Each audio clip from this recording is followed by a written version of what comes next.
our formula? Well, let's just have a look at these, each for their three separate equations as presented to you.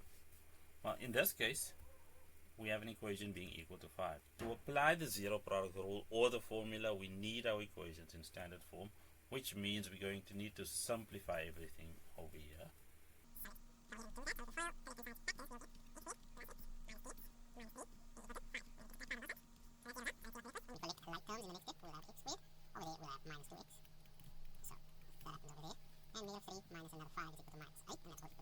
Well, from here you can look at your formula sheet, use the formula if you so choose, or if you're practiced enough, just factorize, and then you'll end up with x minus 4, and the other factor being x plus 2, all equal to 0.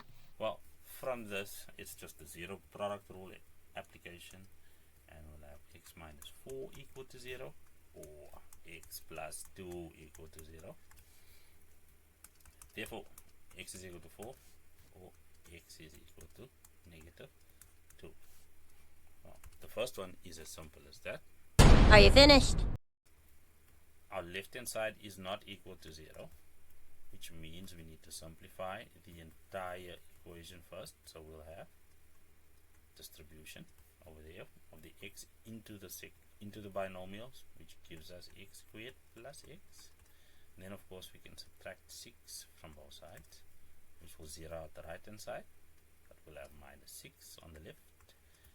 And now we have standard form, which we can then factorize. In this case, this is x plus 3, x minus 2 as factors. That's all equal to 0. Now we can apply our zero product rule, and what we'll end up with is x being equal to negative 3, or x being equal to 2. Again, I call it the illusion of choice, because it doesn't matter which method you follow. If it's accurate in its application, then everybody's happy. The last one we have is equal to 0. It is in standard form, descending powers of x, x to the power 2, x to the power 1.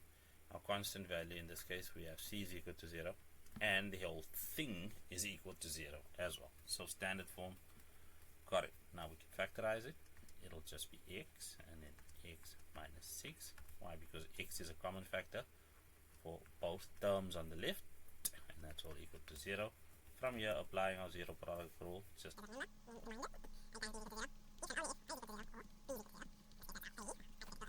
so x is equal to 0.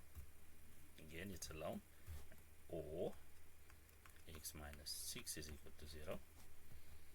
Therefore, x is equal to 6, because we added 6 to both sides. There we go. That'll be all.